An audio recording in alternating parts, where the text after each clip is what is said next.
السلام علیکم ورحمۃ اللہ وبرکاتہ۔ سیدنا کریم صلی اللہ تعالی علیہ وآلہ وسلم۔ آج انشاءاللہ عز و جل سورہ بقرہ کی آیت نمبر 132 لفظی اور با محاورہ ترجمے سے ہم پڑھیں گے اور اس کی تفسیر بھی سمجھنے کی کوشش کریں گے۔ تو آئیں سب سے پہلے اس آیت کی تلاوت سماعت فرماتے ہیں، پھر اس کے ترجمے کی طرف چلتے ہیں۔ اعوذ باللہ من الشیطان الرجیم، بسم اللہ الرحمن الرحیم۔ وَوَصَّى بِهَا إِبْرَاهِيمُ بَنِيهِ وَيَعْقُوبُ يَا بَنِيَّ إِنَّ اللَّهَ اصْطَفَى لَكُمُ الدِّينَ فَلَا تَمُوتُنَّ إِلَّا وَأَنْتُمْ مُسْلِمُونَ۔ اور وصیت کی اسی دین کی ابراہیم علیہ السلام نے اپنے بیٹوں کو اور یعقوب علیہ السلام نے۔ اے میرے بچوں، بے شک اللہ نے پسند فرمایا ہے تمہارے لیے یہی دین، سو تم ہرگز نہ مرنا مگر اس حال میں کہ تم مسلمان ہو۔ ووصّا بہا، ووصّا اور وصیت کی، بہا اسی دین کی، ابراہیم علیہ السلام نے، بنی ہی اپنے بیٹوں کو، و یعقوب اور یعقوب علیہ السلام نے بھی اپنے بیٹوں کو۔ یا بنیہ، اے میرے بچوں، انا بے شک اللہ تعالیٰ نے اصطفیٰ چن لیا ہے، پسند فرما لیا ہے، لکم تمہارے لیے، الدین یہی دین، فلا تموتن سو تم ہرگز نہ مرنا، الا مگر، وانتم اس حال میں کہ تم ہو، مسلمون مسلمان، یعنی مسلمان ہو کے ہی مرنا۔ اب اس آیت کا پچھلی آیت سے کیا تعلق ہے، سب سے پہلے یہ جاننے کی کوشش کریں گے، اس کے بعد اس کی تفسیر کی طرف چلیں گے۔ اس آیت کا پچھلی آیت سے چند طرح سے تعلق ہے۔ پہلا تعلق، پچھلی آیت میں ابراہیم علیہ السلام کے ذاتی کمال کا ذکر فرمایا گیا کہ وہ خود کامل بلکہ کامل تر ہیں۔ اب فرمایا جا رہا ہے کہ وہ کامل گر بھی ہیں، یعنی اوروں کو بھی اپنے فیوز سے کامل فرمانے والے ہیں۔ گویا پہلے ان کے کمال کا ذکر تھا، اب ان کے اکمال کا ذکر ہو رہا ہے۔ دوسرا تعلق، کمالات ابراہیمی کو سن کر کوئی کہہ سکتا تھا کہ ان کی ملت انہی کے ساتھ تھی کہ اس پر یا تو وہ خود عامل ہوں یا بڑے بڑے پیغمبر۔ ہم عوام کو یہ حق نہیں ہے کہ ان کے دین کی پیروی کریں، کیونکہ یہ ہماری استعداد سے بڑھ کر ہے۔ اب اس وہم کی تردید فرمائی جا رہی ہے کہ ان کا دین بہت آسان اور واضح ہے، جس کی انہوں نے اپنی ساری اولاد کو وصیت فرمائی۔ اگر وہ ان کی خصوصیات سے ہوتا تو اس کو دوسروں کا حکم کبھی بھی نہ فرماتے۔ تیسرا تعلق، پہلے فرمایا گیا تھا کہ دین ابراہیمی سے بے وقوفی علیحدہ رہے گا۔ اس کی ایک وجہ تو اس آیت نے بیان کر دی کہ وہ نہایت کامل دین ہے۔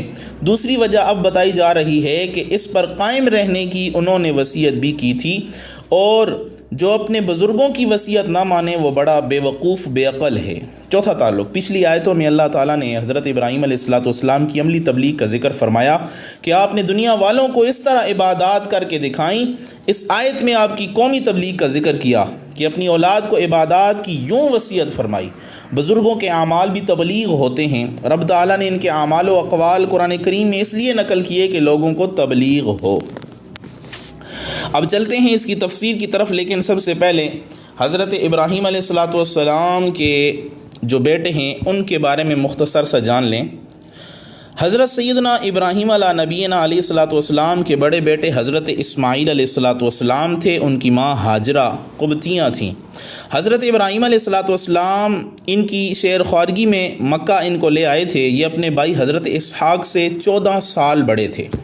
جس وقت حضرت اسماعیل علیہ السلام کی وفات ہوئی تو ان کی عمر 137 سال تھی، اور حضرت ابراہیم علیہ السلام کی وفات کے وقت ان کی عمر 89 سال تھی، اور حضرت اسماعیل علیہ السلام ہی ذبیح اللہ ہیں، اور حضرت اسحاق کی والدہ سارہ ہیں، اور ان کی اولاد بنی اسرائیل ہے۔ ان کو یعقوب کہا جاتا ہے۔ حضرت اسحاق علیہ الصلوۃ والسلام کی اولاد جو ہے وہ بنی اسرائیل ہے، اور حضرت اسحاق کی عمر 189 یعنی بلکہ 180 سال تھی، اور یہ ارض مقدس میں فوت ہوئے۔ یہ اپنے باپ حضرت ابراہیم خلیل اللہ کے پاس دفن کیے گئے، اور جب حضرت ابراہیم علیہ الصلوۃ والسلام کی زوجہ حضرت سارہ فوت ہو گئی تو انہوں نے قنطورہ بنت یقطن کنانیہ سے شادی کی، اور ان سے مدائن، نحشان، زمران، نشیق اور شیوخ پیدا ہوئے۔ پھر حضرت ابراہیم علیہ الصلوۃ والسلام فوت ہو گئے، اور ان کی وفات اور نبی کریم صلی اللہ علیہ وسلم کی پیدائش کے درمیان تقریباً 3000 سال کا عرصہ ہے۔ یہود اسی مدت سے 400 سال کم کرتے ہیں۔ اور حضرت یعقوب علیہ الصلوۃ والسلام کی اولاد کا ذکر انشاءاللہ سورہ یوسف میں تفصیل سے آئے گا، اور حضرت یعقوب علیہ الصلوۃ والسلام اپنے جد امجد حضرت ابراہیم کی وفات کے بعد پیدا ہوئے، اور حضرت یعقوب علیہ الصلوۃ والسلام کی اولاد کو ہی جو ہے وہ کیا کہتے ہیں؟ اسرائیل، بنی اسرائیل کہتے ہیں۔ اور حضرت یعقوب علیہ الصلوۃ والسلام 147 سال زندہ رہے، مصر میں فوت ہوئے۔ آپ نے وصیت کی تھی کہ آپ کو ارض مقدس میں لے جایا جائے، اور وہاں آپ کے پاس حضرت اسحاق کے پاس انہیں دفن کیا جائے، تو حضرت یوسف علیہ الصلوۃ والسلام نے آپ کو وہیں دفن کیا جس طرح آپ نے وصیت کی تھی۔ تو یاد رکھیں یہ 3 جو ہے حضرت ابراہیم علیہ الصلوۃ والسلام کے جو بیٹے تھے ان کی تفصیل آپ کے سامنے مختصر رکھ دی۔ اب یہاں چلتے ہیں اس کی تفسیر کی طرف۔ تو یہاں فرمایا جا رہا ہے کہ اے لوگو، ابراہیم علیہ الصلوۃ والسلام خود تو کامل اور کامل تر تھے، مگر انہوں نے چاہا کہ میرے جانشین بھی میری ہی قدم پر چل کر میرا نمونہ بنے، تاکہ لوگ انہیں دیکھ کر میرے راستے پر چل سکیں۔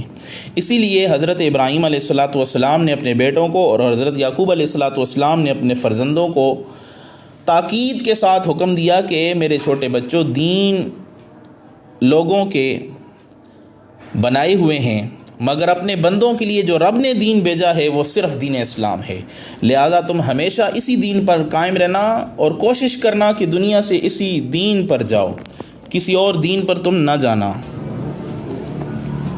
اور یاد رہے کہ انبیاء کے مال میں چونکہ میراث نہیں، لہٰذا ان کی وصیت بھی نہیں، اس وجہ سے انبیاء مال کی وصیت نہیں کرتے، دین کی وصیت کرتے ہیں، کہ ان کے مال کی میراث یا وصیت نہیں بلکہ ان کے اعمال یا کمال یا حال کی میراث یا وصیت ہے۔ قرآن کریم نے حضرت داؤد اور زکریا علیہ السلام کی وراثت کا ذکر کیا ہے، مگر وراثت مال نہیں بلکہ وراثت علم اور وراثت دینی ہے۔ اور حضرت ابراہیم و یعقوب علیہ السلام کی وصیتوں کا ذکر ہے، مگر وصیت مالی نہیں بلکہ وصیت دینی۔ اسی سے روافض عبرت پکڑیں کہ جو حضور علیہ الصلوۃ والسلام کی مالی میراث بھی مانتے ہیں اور مالی وصیت بھی انہوں نے حضور علیہ الصلوۃ والسلام کی شان پہچانی ہی نہیں ہے۔ یہاں وصی فرمانے میں چند خوبیاں ہیں۔ ایک یہ کہ وصیت عام طور پر خوف یا موت کے وقت ہوتی ہے، اور ان وقتوں میں انسان بہت احتیاط سے کام لیتا ہے، تو معلوم ہوا کہ ان حضرات نے بہت احتیاط فرماتے ہوئے تاکیداً یہ حکم فرمایا۔ دوسرا یہ کہ اپنے بچوں کو خاص طور پر یہ وصیت فرمائی کہ ظاہر ہے کہ ماں باپ اولاد پر زیادہ مہربان ہوتے ہیں، تو اگر اسلام سے زیادہ ان کی نگاہ میں کوئی اور چیز پیاری ہوتی تو ان کی وصیت فرماتے، لہذا اسلام ہی بڑی لذیذ اور افضل چیز ہے۔ تیسرا یہ کہ ان حضرات نے یہ وصیت عام طور پر اپنے سب فرزندوں کو کی۔ چوتھا یہ کہ اس وصیت میں کسی جگہ اور وقت کی کوئی قید نہیں لگائی۔ پانچواں یہ کہ اس کے سوا کوئی اور وصیت نہیں کی۔ ان تمام وجوہ سے یہ معلوم ہوتا ہے کہ ان حضرات کی نگاہ میں دین بڑی ضروری چیز تھی۔ جو بد نصیب کہ ان کی وصیت پوری نہ کرے اور ان کی روح کو تکلیف دیتا ہے، وہ اپنے آپ کو یا اپنے کو ابراہیمی کہنے کا حقدار بھی نہیں رکھتا۔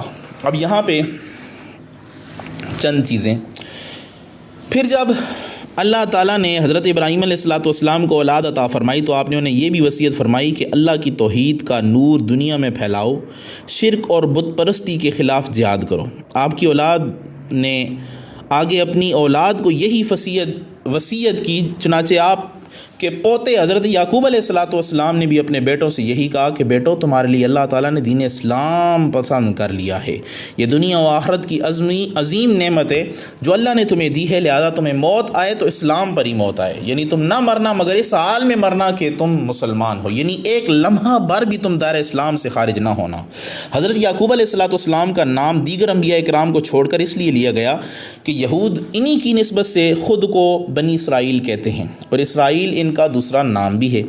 یعنی اللہ تعالیٰ نے فرمایا جب تمہارے جد اعلیٰ اسلام کی دولت سے اپنی اولاد کو نواز کر گئے تھے تو تمہیں ان کی اولاد ہونے کے ناطے اسلام کی دعوت قبول کرنی چاہیے۔ اب تمام انبیاء کا دین اسلام ہی رہا ہے، جس طرح کہ اذ قال له ربه اسلم قال اسلمت لرب العالمین، اور دوسری یہ والی آیت فلا تموتن الا وانتم مسلمون۔ ان سے معلوم ہوا کہ ہر نبی کا دین ہمیشہ سے اسلام ہی رہا ہے، اور سب انبیاء خود کو مسلم ہی کہتے ہیں۔ ان کی شریعتوں میں احکام بدلتے رہے ہیں مگر بنیادی عقائد سب کے ایک ہی تھے، یعنی توحید و رسالت، جنت و نار، قبر و حشر وغیرہ سب کے ایک تھے۔ یہودیت یا عیسائیت انسانوں کے گڑے ہوئے نام اور ان کی پیدا کردہ چند خرافات کی پہچان ہیں۔ اسی اللہ تعالیٰ فرماتا ہے ان الدین عند اللہ الاسلام، کہ اللہ کے ہاں پسندیدہ دین صرف اسلام ہے۔ اب نجات کا مدار اچھے انجام پر ہے، تو اس وجہ سے فرمایا فلا تموتن الا وانتم مسلمون۔ اس سے یہ معلوم ہوا جس کی موت اسلام پر آئی وہ نجات پا گیا۔ اگر ایک شخص زندگی بھر کفر کرے اور مرنے سے قبل اسلام لے آئے تو پکا جنتی ہے، اگر زندگی بھر مومن رہے آخر میں عقیدہ خراب کر کے ایمان سے ہاتھ دھو بیٹھے تو جہنمی ہے۔ تو دعا کرنی چاہیے کہ خاتمہ ایمان پر ہو۔